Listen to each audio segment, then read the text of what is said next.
Principle number 1, seek healthy partnerships with women. Most young men hate women because they don't know women. It's insane. Society, teachers, everyone around you has the wrong idea. You've been conditioned to think that men and women are the same, and that is idiotic. It is such a simpleton view of trying to induce equality onto us instead of just telling us that men and women should be treated equal. Men and women are equal. Men and women should have equal responsibilities and equal rights, but we are not the same. A healthy partnership with a woman is when your masculinity and her femininity join together in a beautiful experience. You've been forced not to be masculine anymore.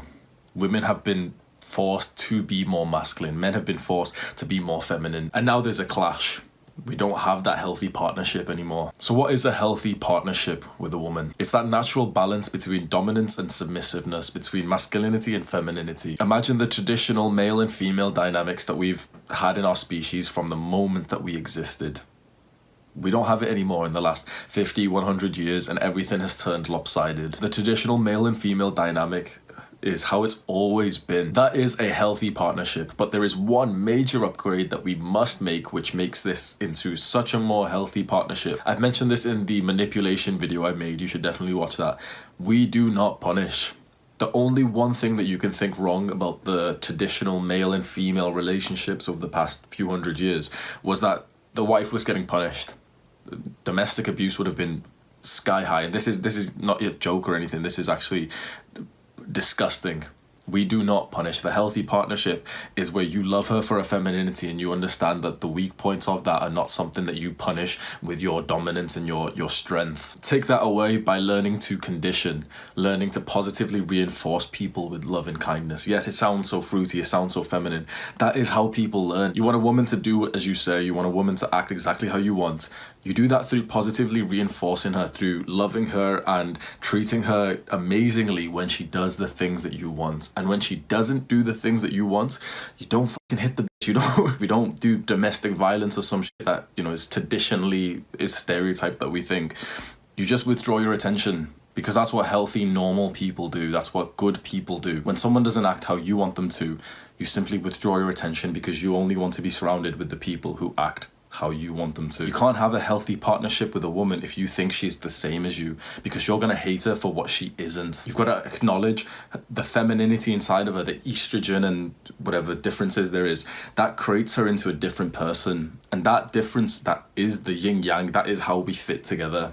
And society has for some reason told you that this isn't the case. Well, I'm your new society. I'm the new guy who's telling you this is how it is. Invoke this into your life and you'll find that you get such beautiful relationships with women, even though you'll get shit tested about this and you'll get, called the misogynist and the sexist guy and stuff. You know the deal. Hold your frame, and suddenly they will act like the most iconic female woman that you've wanted in your life, like the girl by your side vibe. They will act like that if you actually treat them feminine. Stop treating women like they're masculine people and you get the healthy partnership. Principle 2, provide for, protect, and nurture those who you love. I really like this one. This principle is all about taking responsibility. I was on a call with one of my students and he asked me, can I give him more examples of masculinity? And I think the word for word I said was, what is masculinity if not for taking responsibility of those in your tribe? There was a video I watched of Jordan Peterson a while ago, and he said something like this. First, you focus on yourself and your own self-care. You take responsibility for yourself and your weaknesses. And then when you've got some energy left, when you've got some strength left, you take responsibility for those around you. And then if you've got some energy left, some motivation left, you take responsibility for your community. Fantastic. I couldn't agree more. First, you have to start with yourself, but after that, you should take the responsibility to help the people around you. And so again, first you have to start with yourself. Your help to other people is quite frankly trash if you haven't helped yourself. This is why I preach self-care, positive thinking, that positive growth mindset. Because if you don't have that, it's pointless. Your help to other people is pointless. Let's say your mental health is fucked, but you're helping your family with finances, okay? As you're doing it, you're actually going to have negative thoughts about it. Your mental health is fucked. You feel stressed out and you're training your mum in the gym for exercise, for example. Well, as you're doing it, you're going to feel stressed out. And the help that you give someone is going to be so subpar. First, help yourself. Forget about everyone else for some time. Help yourself. Get your mental health scores way down. Hopefully zero anxiety, zero depression. And then you'll find that you smile through the responsibility of helping other people. What I've just said might, have just been 2 sentences that you just heard and you didn't acknowledge it. But just trust me that is one of my biggest findings in life.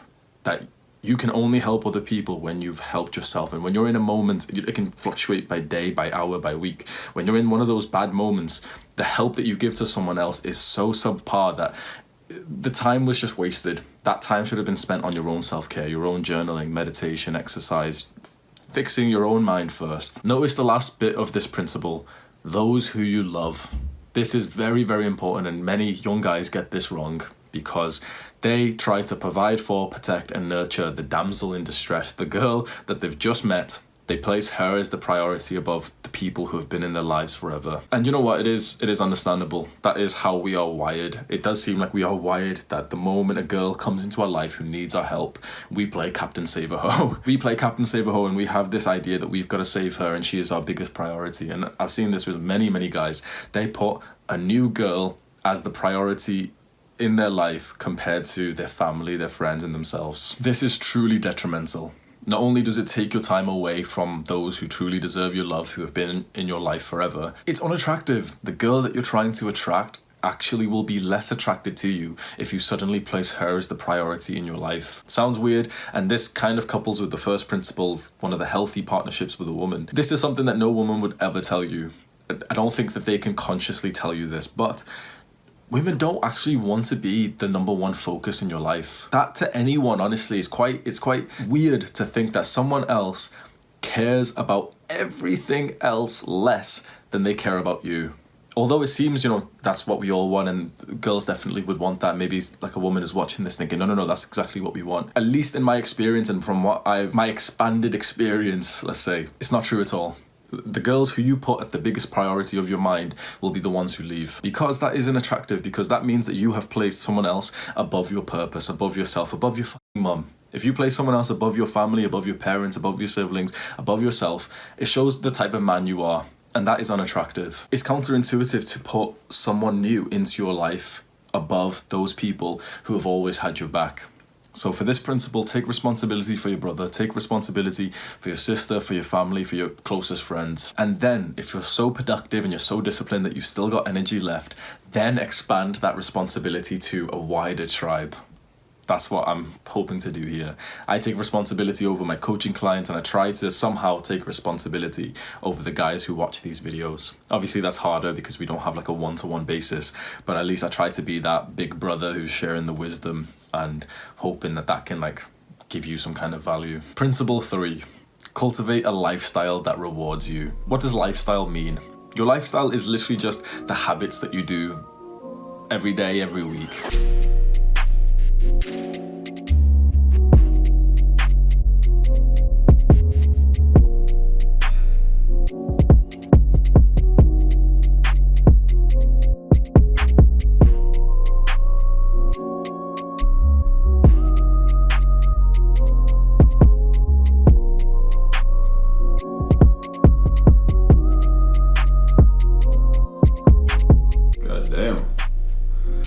Those fucking tree trunks. Some of my legs have gotten juicy recently. Oh my god. Oh my god. Many young men get this wrong.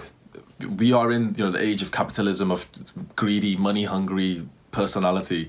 The majority of young men I speak to, the lifestyle that they want to be in is those long work days. I need to get the money. Hamza, nothing else matters. I'm depressed. It doesn't even matter. Meditate? No, because I need money right now. You're a dumbass if you like this. The word in this principle, reward. What is the reward that you want? For most guys, they'll say, oh, I want money, Hamza, money. Just shut up, bro. Fucking money all the time, you dumbass. There's so many different rewards of life. And if you're doing those 12, 14, 15-hour work days because all you care about is money, or if you're a younger dumbass and all you care about is grades, and some fucking students have actually said to me that I do 14-hour days. Shut up, bro, 14-hour days, you dumbass. If that's what you're doing, just know that I truly think you're a dumbass, because that means that you are so focused on this one thing that you're getting hugely detrimental returns, that you think You're working hard, you think you're working smart, you think you're like, you want to tell people, that's why you're telling me you do 14-hour work days. But if you diversified your attention, you would get largely better returns, even in the main thing that you want. You want money, you want grades. Well, guess what? Exercising, meditating, and sleeping more would actually get you more money and better grades. It's just that you want to tell people that you work 14 hours a day. You want to tell people that you study 14 hours a day. That makes you a dumbass. That makes you like a grade A total dumbass, because you genuinely are putting your health below the social status, the social thing of telling people like, oh yeah, I worked from 8 till whatever the yesterday. You're a dumbass. Cultivate a lifestyle that rewards you, and the reward, there is many, many different rewards. That's what I've said in one of my previous videos. Do not just rely on money being the reward of life. Mental health, positivity, relationships, gratitude, mindfulness. If you're working long hours, you're not being mindful of the pleasant moments around you. That makes you a loser. That makes you a guy who isn't having a rewarding life. The issue with this part of this video is that anyone who I'm talking about will straight away turn a blind eye to what I'm saying, and anyone who agrees with me, who's recently gotten into meditation and gratitude journaling, will know that I'm absolutely right.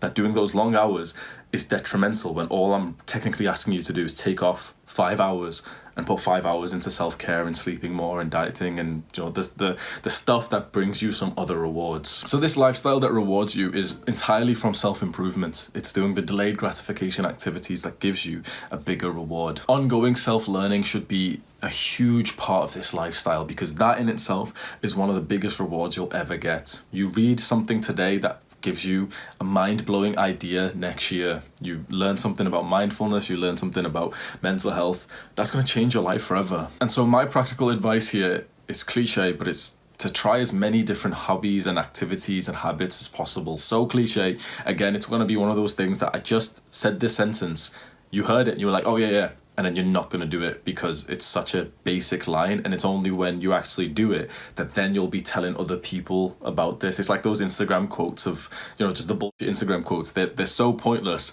up until you've experienced it, and then it's like, oh my god, these dumbass quotes are absolutely right. But if you share them, everyone else is just going to turn a blind eye to them. So if I could give you some practical advice, you have to set aside some time in your schedule. Like, this is hard for you young dumbasses, to sit aside for half an hour and literally think, what kind of activities would I enjoy doing right now? Maybe I'd like some kind of combat sport like boxing or MMA. And then you go onto your computer and start Googling MMA club near me, boxing near me. Maybe it's lockdown, you can't go to one, okay? Then you go onto YouTube and you write boxing drill, MMA drill. And there you go. You follow one of these drills, you want, one of the workouts. You've now got a new habit to train, and that has become part of your lifestyle that gives you a reward. Principle 4, actively participate in the tribe. To start this one, you need to be in a tribe first. Many young guys are not in a tribe.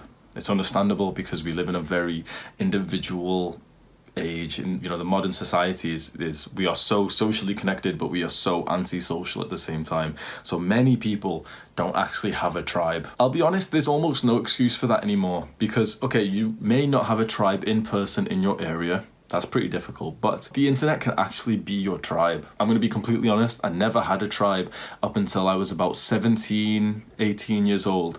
And I found the red pill on Reddit. I was scrolling on Reddit, everyone was talking about, oh, these guys are so misogynist, they're so sexist. Someone linked the page and I was like, oh, they're sexist, what the fuck? Like, this I was like a self-proclaimed feminist and shit, and I still am, to be honest. I clicked on it and I was like, how are these guys fucking misogynist? What are you on about? They're literally talking about self-improvement. Yeah, they use the word bitch quite a lot, like, just relax, you dumbass. That became my tribe. So every single day I became active in this community. People are messaging me, I'm messaging people, I'm making posts, people are replying to my posts, I'm commenting on posts. It became almost like, like an anonymous tribe where you don't know each other, but when you've got like a masculine tribe, you benefit from other men. So here is a guy who has done this thing on his business and he's wrote about it. Here's a guy who's done this thing about building discipline, so he's wrote about it. That's like being at a barbecue and the old wise uncle is telling you, oh, he used to be a dumbass like you, but he did this and now he's like a CEO of some shit. We don't have that vibe anymore. You don't have that uncle anymore because he's locked up for being a pedophile. You don't... Life is far better when you're in the tribe. And a very important note is that you have to give value. This is the same for everything we do, whether you want to be a YouTuber, whether you want to become friends with someone, whether you want more girls, whether you want to make money, it doesn't matter. If you want something, you need to give value. Most young men are valueless. They actually never think about that word. And I've been saying it so much recently. If you want something, you have to give value. The word in this principle is participate. Participate literally just means give a value to the tribe. Imagine any kind of tribe that you can think of, whether it's online, whether it's in person. How could you give value to them? Only when you give value to this tribe will you actually become like a known member. Will you start climbing the hierarchy of this tribe? If you're a valueless person, and all you're doing is like being a value leech where you take everything but you don't give back, you're going to be banished from the tribe, or you're going to be one of those low guys who no one really knows, no one cares about. Actively participating in the tribe, you want to be one of the top members, because then you get like the social status, you get the feeling of comfortability, of leadership. That's the best place to be. And you'll only get there if you're a valuable person. And again, most young men are valueless because one, they don't even think about the word value, and two, they're just dumbasses. If you're a young guy right now and you're not reading books, you're a dumbass. What value are you going to give? Okay, let me give you a real example. I do coaching and I sell it. You know, it's kind of expensive, right? Some people could look at the price and they could think, no, it's too expensive to speak to this guy. Like, what the fuck? No, I'm not going to do that. Whereas other people have messaged me, they've emailed me, and they've said, oh, I see that you're selling coaching packages. That's awesome. Good for your business. But I would like to speak to you without paying anything because this is what I do. I teach psychology at this place. I read this book. That's value, bro. What the fuck? Like, I don't even give a shit about money. If someone can teach me something, if someone can give me value, then of course I'm just going to coach them for free. I'm going to be speaking to them like every week. If you've got value to give, people will accept you in, even if, for example, in my case, they were charging for the ability to speak to me. And now if you've got something to teach me, well, yeah, of course. Come speak to me then, because I've got something to teach you. And it's, there we go. We've just created a tribe. You'll be able to do this if you've actually learned something, if you can give some value. So again, most young guys don't have this because they just don't know about value. They don't even think about value. They don't do any self-learning. And then they just want other people to do stuff for them. Part of the previous principles was to have responsibilities and to have a lifestyle that rewards you. That absolutely needs to be a form of self-learning, because that is huge. Just by you reading books, just by you improving your mindset, learning things, means that when any tribe you're in, you'll be able to teach people. And that is the secret. Any value you want to give to like a masculine tribe it's most likely going to be in the form of education. It's going to be, let's say you're in the BJJ club, you've been going for 2 months, you're not so good, but there was this one video that you watched where the guy said to do this move, and a new guy's just come in and you teach him that. You've just gave him value. Fantastic. Other people around you are going to hear that you helped this beginner guy, and you're going to get more respect for that. Principle number 5, enjoy the fruits of your labor. This is fantastic. I really like this one. Once again, many young guys need to learn from this one. Enjoy the fruits of your labor. You've got to be having fun, hopefully through all of life. That doesn't mean, oh, YOLO, do whatever the fuck you want. It means as you're doing the work, enjoy it. As you've seen the result of your work, enjoy it. Too many guys have this mindset. Let's use the fitness analogy. They've been building their body. They look in front of the mirror every single day, and they think about what's wrong with their body. They think about criticizing it. I understand it. I've been there myself. Bodybuilding heavily benefits from criticism to your own body. But at the same time, you can also say what's good about it. You can enjoy the fruits of your labor. Some guys have this mentality where they see the reward, the fruit of their labor, and they're like, no, not enough. If I act happy to that, then I'll jinx it. Then I won't get more. No, you dumbass. It's the other way around. There is truly a happiness advantage. And this happiness advantage means that it's like positive reinforcement for yourself. If you enjoy and have fun and treat yourself nicely to your efforts, you positively reinforce those efforts. And so far, the one common behavior, trait, personality that I've seen in all the young guys that I teach, all these dumbasses come to me, is that they've got such a negative attitude to begin with. Maybe it's a masculine thing, maybe it's a testosterone thing, maybe it's a society thing, but it's like they won't take the time to be proud of themselves for meditating because they haven't meditated for 7 years. They won't take the time to say that they're proud of themselves for hitting the workout, to say, you know, oh, well done, Hamza, you hit this workout, fantastic effort today. They'll never say that because for some reason we naturally think if we say that, we'll be less likely to do it tomorrow. And now that I've said it like this, doesn't it seem idiotic to believe this? Because if you say, well done for hitting that workout, fantastic, and you're smiling about it, you're holding your chest up, aren't you going to want to experience the same positivity tomorrow? Of course you are. You've got to enjoy the fruits of your labor. And this principle isn't just about the result, the reward of your labor, the work that you've put in. I want you to enjoy just the labor as it is. Because if you're going through life doing this shit of, oh, I'll be happy when I make X amount of money, I'll be happy when I reach this milestone. I've said this a few times, you've got to be an idiot to say that. There's so much evidence to show you that that's not the case. That you only have this current second to be mindful and grateful, and once it's gone, it is gone. You will never get this time back. So if you're not being grateful right now, if you're not smiling right now, if you're not having fun right now because you're going to conserve your fun for the future, you're not masculine. You sound like a retard to me, to be honest. Change it. Let me say that again. You only get this moment right now to be grateful. That moment is just gone. If you weren't grateful for that moment that just went, you will never get that opportunity again. And we only have a certain number of opportunities before we kick the bucket. So I'd rather be grateful and I'd rather smile through as much as life as possible. The way that makes your life, that even when you're working, even when you're going through stress, even when you're going through some kind of negativity, you're still trying to be as happy as possible. You're still trying to be positive.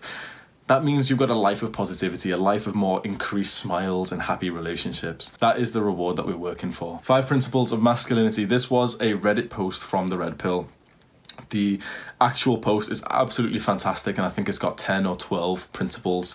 I won't link it because you know what the fuck will happen to my channel if I do. If you want the full post link, you can either try and find the post by the title, or you can email me or message me, whatever you've got me on, and I'll send you the link. If you want my one-to-one help with masculinity, with getting girls, with self-improvements, you can book a free call with me. Tell me what the struggle is that you've got, and I'll give you my best advice for free. So the link is in the description. Go ahead and book it right now. If you want to see more videos from a somewhat unconventional small YouTuber, I talk about young men's self-improvements. Subscribe, turn on the post notifications, you'll get a message for my next video. I have a restricted reading section email newsletter. Every Sunday I send you a bunch of posts, mostly from the Red Pill, and these posts have been extremely valuable to me. So if you're anything like me, these will genuinely, there is insane value in the stuff I send on Sunday. So you'll get links to them, and I also write like a paragraph for each link about my interpretation, how you can practically use it in your life. Email newsletter link is in the description. Go and sign up now. Finally, there's a short 2-minute video that's just popped up, The Curse of Being Male. It's about masculinity and the society that we're in. You'll probably like that one. Click on it right now to watch it. Take care.